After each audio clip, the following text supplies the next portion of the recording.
How's it going, guys? It's C-RadTV at a Monday Night Raw review from last night. So let's get started with the review. So before Raw starts, we have of course, the memorial packages, of course, for two WWE legends that passed away. First off was Nikolai Volkov, who passed away at age 70 last weekend from an illness. Well, usually 70 is around the average shelf life for a wrestler. Because most Hall of Famers, they usually pass away at around age 70 or somewhat. It's very rare to see one live past the age of 70. But anyway, and the other one, which was actually a shocking one, was Brian Christopher Lawler, aka Grandmaster Sexy, who passed away last weekend at age 46 suddenly. Brian Lawler attempted to commit suicide. Ended up going on life support, and then they decided to pull the plug on him. It's sad. Like, you should never try to take your own life. Alright, suicide is never the answer. I don't care what anyone says, suicide is never the answer. Don't ever do it. That should never be an option. Alright? If you have a mental health problem, always try and talk to somebody. Alright, find somebody to talk to. Alright, I'm always available, but yeah. Anyway, enough of the sad stuff. Let's get right to the episode. So Raw starts off with a shot backstage of Universal Champion Brock Lesnar and Paul Heyman in the locker room. Yes, Brock Lesnar is actually on Raw for once in God knows how long. And of course, guess what that would do?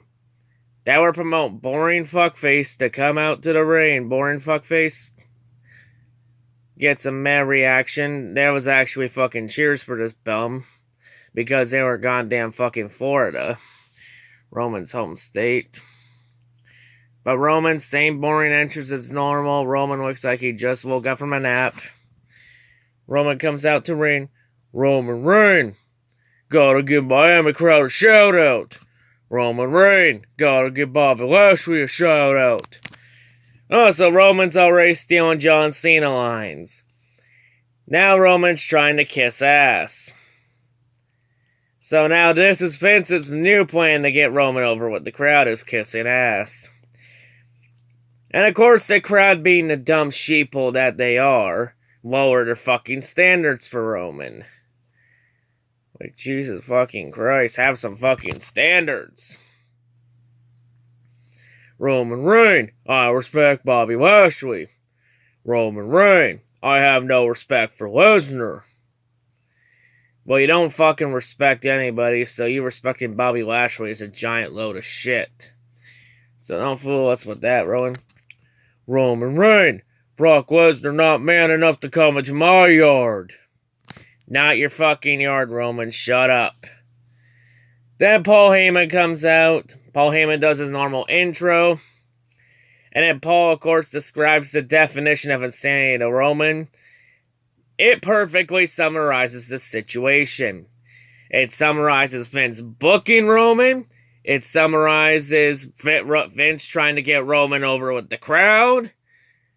It summarizes Roman being handed undeserved opportunity after undeserved opportunity.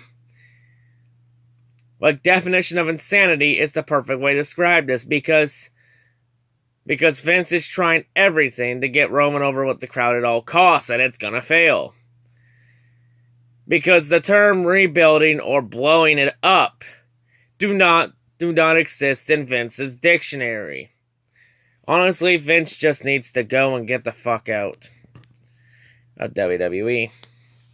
And Paul says Brock will put the big dog down and will go to UFC to become a two-sport champion. Yes, WWE does technically count as a sport because it is a form of wrestling. And really, Roman's not the big dog. He's the big dumbass. Roman Reigns, just shut up. Roman Reigns, bring Brock out right now. So right there, by Roman saying shut up, Roman can't take criticism or the truth. Then Paul Heyman says Brock will only come out if he feels like it. So Brock once again is abusing his creative control. Again. Roman Reigns, what Brock gonna do? Roman Reigns, Brock gonna show up at SummerSlam. Roman, you dumbass, of course Brock's gonna show up at SummerSlam. They're fucking paying him a shitload of money, you dumbass. Roman Reigns, I'm gonna send Brock back to UFC. Roman Reigns, I'm gonna send Brock back as Roman Reigns' bitch. Oh, he said bitch. He said bitch. Oh. That doesn't make Roman sound like a badass. That line fucking sucked.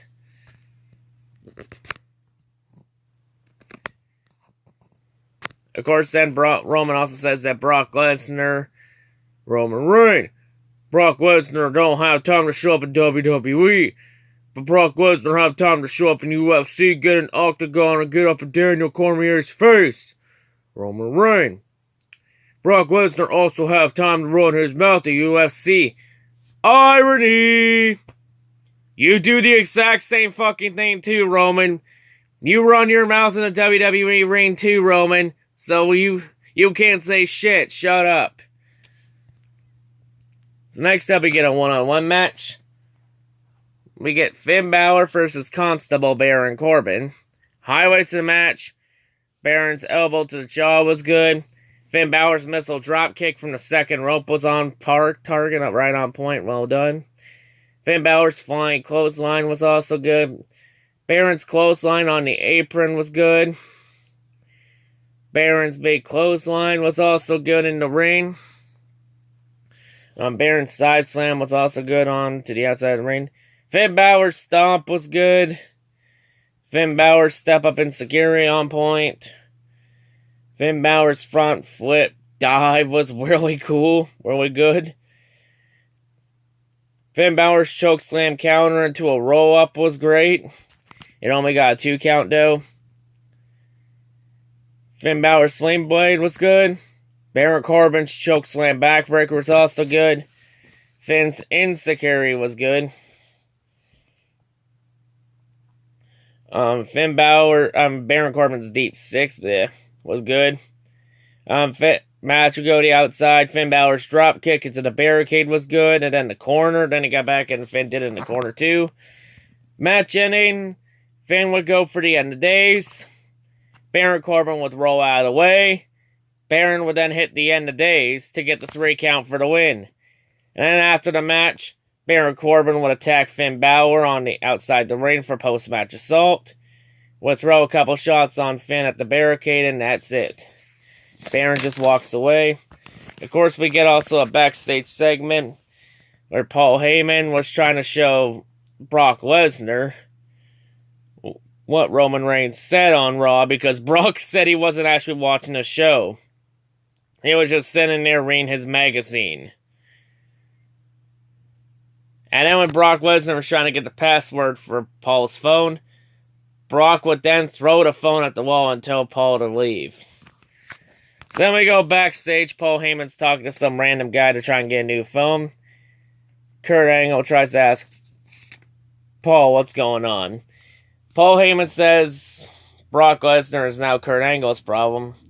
And then Kurt says no, Brock Lesnar's Paul Heyman's problem.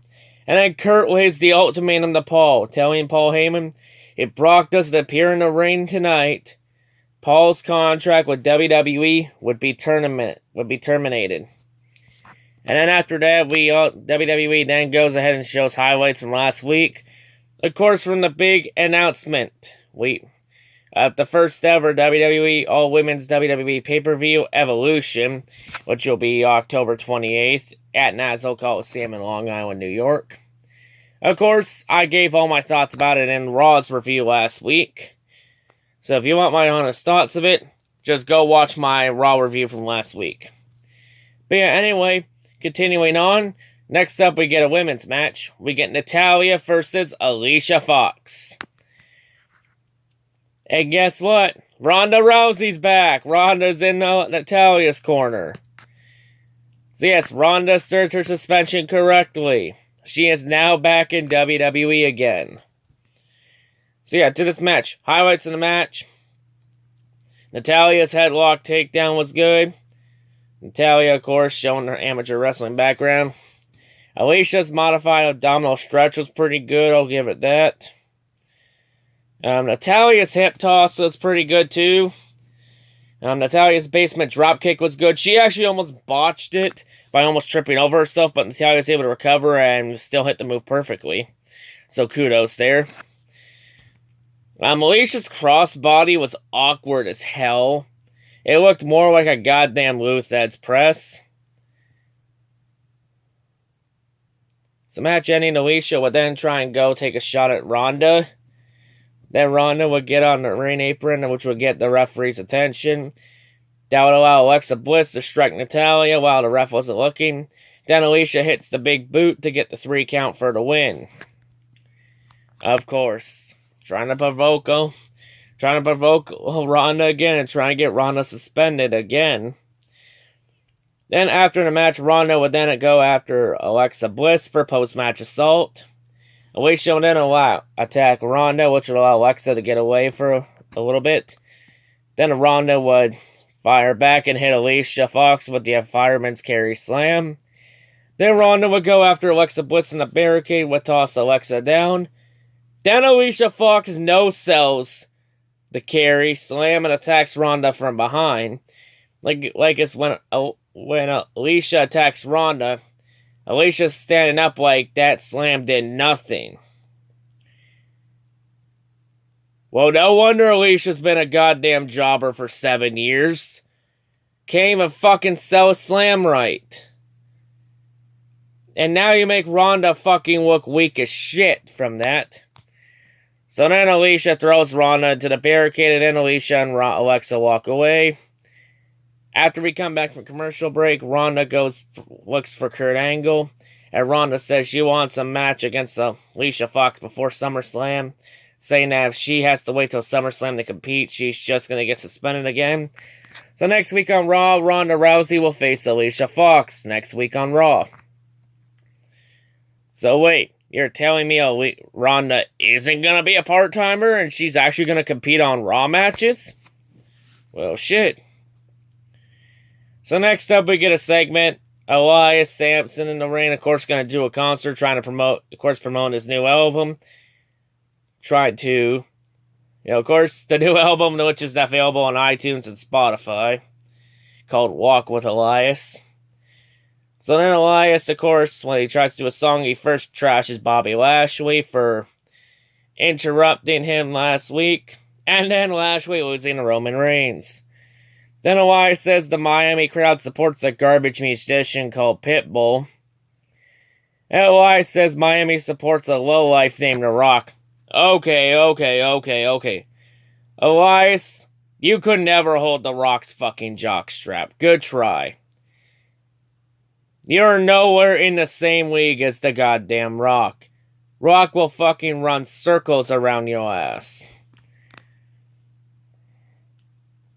So then Bobby Lashley comes out, and of course Bobby's saying he wants to listen to Elias play, and then Elias says that Bobby just wants to sing with Elias. And then Elias asks the crowd if Bobby should sing with him, and of course the crowd, being the dumb sheeple they are, once again, are saying yes. Who the fuck is surprised? The fucking crowd will lower their standards for fucking anything. It's fucking known at this point. So then Bobby and Elias stayed rockin' Robin. And then Elias attacks Lashley from behind. Who was surprised? So during this attack, Elias would then go and try and throw some shots at Lashley. Lashley would then hit the belly-to-belly suplex. And Elias would get out of the ring. And Bobby Lashley is standing tall. Okay. So I guess that means Lashley is again a title opportunity. Meh. So next up, we get a one-on-one match. We get Braun Strowman versus Jobber Mahal. So highlights and Jobber fails in a match. Jinder Mahal's selling was garbage to Braun Strowman's big clothesline and the slam. This was pretty much the entire match ending because this was such a quick match. As soon as the match starts, Kevin Owens would come out from the crowd and take Braun Strowman's Money in the Bank briefcase. That would, of course, get Braun's attention. Braun would then chase Kevin Owens around the ring. Kevin would then hand the briefcase to that pussy-ass Sunil Singh. And then Braun Strowman runs Sunil over and gets the briefcase. And then Braun chases Kevin up the entrance ramp. But through all of that, the referee was counting out, and then Mahal gets the fucking count out for the win. So Jinder Mahal was gonna fucking win this match regardless. So once again, you make Braun Strowman look like a fucking idiot. Again. And it's the fucking Jobber Mahal of all people. And guess what? This match is C-RadTV's WWE Garbage Moment of the Week. God, this is fucking trash. Of course, Braun would get back in the ring. And then Jinder Mahal would get the fuck out of there and go into the crowd. And of course, the crowd, doing the Get These Hands chant. So then we get a backstage segment where, of course, Mojo Rawley's found all the other jobbers in the locker room. Of course, Mojo Rawley saying he's not a keyboard warrior. So once again, WWE's pulling the internet fan excuse. WWE. Internet fan excuse is old as lame as shit. It's not early 2000s. It's 2018. Get with the times and program. Of course, Bobby Roode would show up asking Mojo if he's got a problem with him. That would actually start a brawl between the two. Then both men would be separated by the jobbers and a couple refs. The end. So next up, we get a one-on-one match in the ring. We get Apollo Crews of Titus Worldwide versus Akam of the Authors of Pain. Few highlights of this match. Akam's ragdoll throws were good. They were really impressive. He just throws Apollo Crews like Apollo's nothing. Apollo's insecurity and standing somersault was good. Match ending, Apollo would throw Akam into the corner and then rolls Akam up for the 3 count for the win. Well, you're now making the Authors of Pain look like fucking shit. So yeah, good job. Good job, Vince. God, so far, what a trash episode. So next up, we get a one-on-one match. We get Seth Rollins versus Drew McIntyre. Highlights of the match, Drew's suplex from a crossbody was good. Very good form executed there. Drew's spinebuster to the barricade was also good. Drew's springboard into the exposed steel under the ring was good. On Seth, of course. Seth's running drop kick and his 2 suicide dives were good. Seth would actually throw Drew into the same steel under the ring that Drew springboarded Seth into. Seth's Falcon Arrow was good. Drew's spinebuster and then roll through for the cover was actually really good. That was really good form, really well executed. However, of course, that would only get a 2 count. Because the fans like to fucking cheer for kickouts. Because the fans lowered their standards for anything. I'm not surprised. Seth's Hurricane Rana was good. Seth's Super Kick was also good. Drew's Avalanche White Noise from the second rope was really good. Really well executed. Match ending, Seth would hit the stomp. And as Seth's going for the cover, Intercontinental Champion Dolph Ziggler will get in the ring and attack Seth, forcing the DQ. So Seth was going to win this match regardless. And then Dolph would attack Seth for post-match assault. But Seth would counter and throw Dolph out of the ring and then hit the suicide dive, and Seth is standing tall. So next up, we get a backstage segment with Roman Reigns backstage on his iPad. Roman Reigns gonna play on my iPad. Roman Reigns gonna play some Candy Crush Saga or some shit. Roman Reigns just gonna mind my business, have my earbuds in. Of course, Kurt Angle got a call from Stephanie earlier in the night. And of course, this is what the call was, because Kurt Angle then told Roman that Kurt has to eject Roman Reigns from the building. Roman Reigns, where's Stephanie at? Roman Reigns, I don't care what Stephanie says. You don't fucking care what any authority figure says. Because Roman doesn't understand no means no. Then Kurt tells Roman that Roman will lose his title opportunity if he doesn't leave the building. Roman Reigns, when is this gonna stop? Roman Reigns, when is this gonna end? So once again, Roman thinks that there's a fucking vendetta against him. Roman, there's no fucking vendetta against you. They're fucking protecting you. They are protecting you. You have the fucking machine behind you. You are Vince's golden boy. Shut the fuck up and quit making excuses. Roman Reigns, you a dog, Kurt. Roman Reigns, you an Olympic gold medalist. Now Roman's trying to kiss ass once again. This won't end poorly at all. And then the Miami police is called in to escort Roman out of the building. Roman Reigns, are we building now? And of course, as Roman's leaving, Roman would then strike Baron Corbin. Because once again, the spotlight has to be on Roman, of course. So next up, we get an interview segment. Bo Dallas and Curtis Axel, the Raw Tag Team Champions, the Bandwagon team, come out. Of course, Bo Dallas says the B in B team stands for dreams. No, the B in B team stands for bandwagon. Good try. Because anybody that roots for the B team are bandwagon and fair-weather fans with no standards.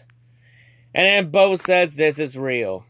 Oh, come on. Quit still using the it's still real to me, damn it, excuse. Alright, that excuse is goddamn old. Get with the program. And then Bo says the support from the WWE Universe is overwhelming and thanked them. Well, the fans are goddamn dumb sheeple and will fucking cheer anybody. They lower their standards for literally anything. So yeah, it's no surprise that that hit their bandwagon is fair weather. And then Curtis calls Matt and Bray sore losers. Then Matt Hardy and Bray Wyatt appear. Matt Hardy, of course, saying it's up to him and Bray to repair the space and time continuums. And it's broken, Matt Hardy. Some of the stuff he says makes no sense. And then Bray Wyatt says they are the B team's worst nightmare. And then Matt Hardy says that the deleter of worlds will haunt them forever until they are deleted. Then the Revival, Scott Dawson and Dash Wilder come out. Of course, Scott and Dash saying that, bringing up the fact that they beat Roman Reigns and Bobby Lashley twice, two of the top stars in the roster. Well, he only won those two matches because Roman's arrogance got the better of him. And then Scott Dawson told Matt and Bray to step aside and let the real top guys get the job done. And then a brawl ensues with the B team right in the middle, so then the B team would run away. Matt Hardy and Bray Wyatt will throw the Revival out of the ring and are standing tall. We go to commercial. When we come back from commercial, we get an impromptu tag team match. Matt Hardy and Bray Wyatt versus Revival. The B team are the bandwagon team is of course on commentary. Highlights in the match. Also, Curtis Axel revealed that the B and B team stands for bandwagon, and saying everybody's on it. I'm not on the bandwagon, Curtis, so I'm going to raise my hand to that one. Alright, I'm not hopping on that bandwagon. I'm not rooting for the B team, because I have standards. I'm not lowering the fucking bar. To the match itself, highlights of the match. Bray's double team headbutt was good. Matt's head toss was also good. Dash's gator roll into a headlock was pretty real good. Matt's side effect was also good. Bray splash in the corner was really great, along with that crossbody. Match ending. Bray Wyatt would go for Sister Abigail on Dash. Dash would grab Bray's dreadlocks, bring Bray in the corner. Scott would get the tag while Bray wasn't looking. Revival hit the Shatter Machine on Bray. Scott Dawson gets the 3 count for the win. So, okay. Then we get an interview backstage with Seth Rollins. The interview didn't last long because Drew McIntyre and Dolph Ziggler would attack Seth in that area. And it was just a quick attack. That's it. So next up, we get our main event match. A women's tag team match. Sasha Banks and Bayley versus Sarah Logan and Liv Morgan of the Riot Squad. Highlights in the match, Sarah's slam was good. Bayley's leg sweep was actually good. I'll be honest here. I don't hate Bayley as a wrestler or as a person. I just hate Bayley's character. Her fucking character is stale and old as shit. I don't hate Sasha as a wrestler either. I just hate her character also. I'm pretty mad with her as a human being. I've heard mixed reviews about Sasha. I've heard sometimes she's a bitch. Sometimes she's not a bitch. So, yeah. We'll have to see about that one. Sasha's knee drops was pretty good. Bayley's high knee in the corner was really good. I'll give kudos there. Liv Morgan's face buster from the second rope was good. Bayley's modified Lou Thesz press, which ended up being into a headlock on the ground. And I'll give kudos there. It was meh. Bayley's butt splash in the corner was good. Bayley's avalanche hurricane Rana from the top rope was good. That would also allow Sasha to hit a knee stomp from the top rope in the other corner. Match ending, Bayley and Sasha with the backstabber Bayley to belly combo on Liv Morgan. Bayley gets the 3 count for the win. So Bayley and Sasha are once again victorious. And this time they didn't have to face goddamn local jobbers. Of course, though, throughout the night, we would also have Paul Heyman try and beg Brock Lesnar to come out to the ring. First time Paul tried to beg, Brock gave Paul Heyman an order for a steak, which Brock wanted medium rare with a baked potato and steamed broccoli. Brock, I'm pretty sure the arena does not have an Outback Steakhouse. And then the second time Paul came to Brock, Paul came clean and told Brock, if Paul doesn't go out there, Paul is fired and can't represent Brock no more. And then Brock would tell Paul Heyman that Paul and Brock are not friends, and that Paul works for Brock. And then Brock Lesnar would call Paul Heyman a leech, and then told Paul Heyman to go out and do his job.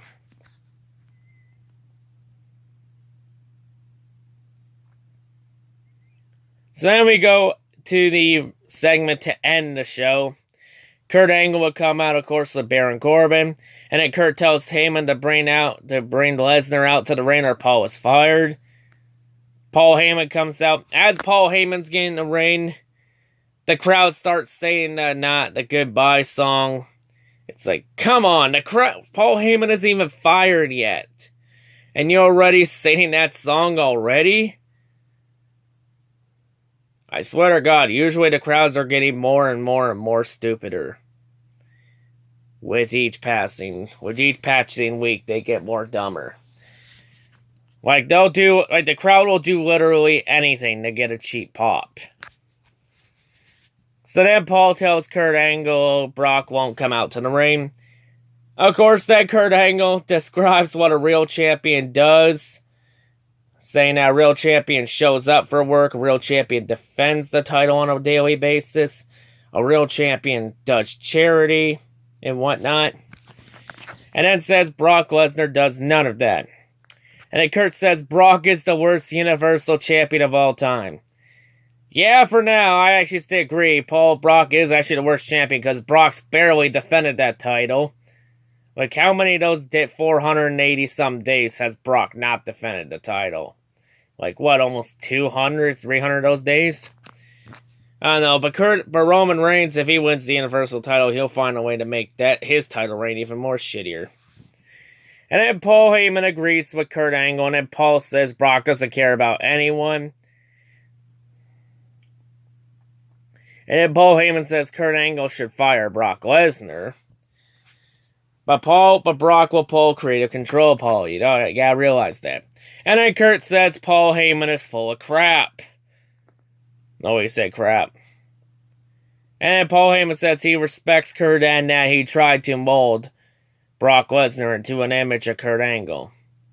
And of course, Paul Heyman, of course, mentioning that Kurt Angle won the Olympic gold medal with a broken fucking neck. We've known this for a long time. Sorry. So then Kurt Angle tells Paul Heyman his contract's been terminated. And as soon as Kurt says that, guess whose music hits?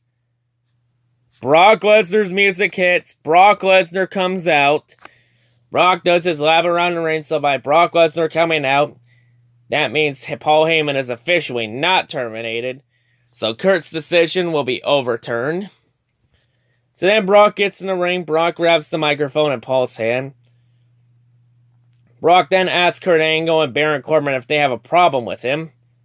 Then Brock Lesnar hits the F5 on Kurt Angle. Oh, he hit the GM. He hit the GM.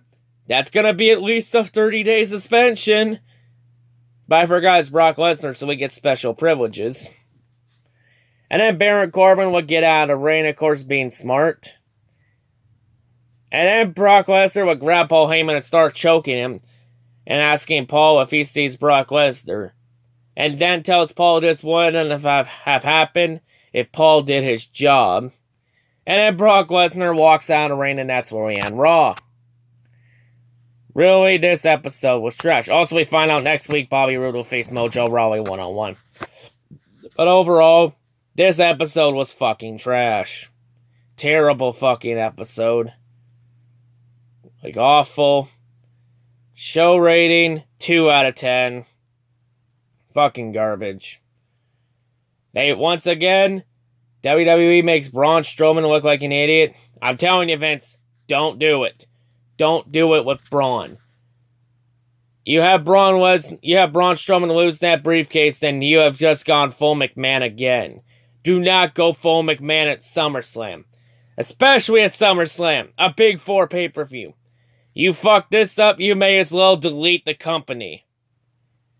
Don't make me fucking say it. Because if SummerSlam fucking sucks this year, I'm gonna lose my goddamn shit. But yeah, I think I'm done with this Matt Raw review. But yeah, that's all I gotta say. Hope everyone has a great day, and yeah, peace out. And thank God NFL season is almost here. So now we can get some really good content on this channel.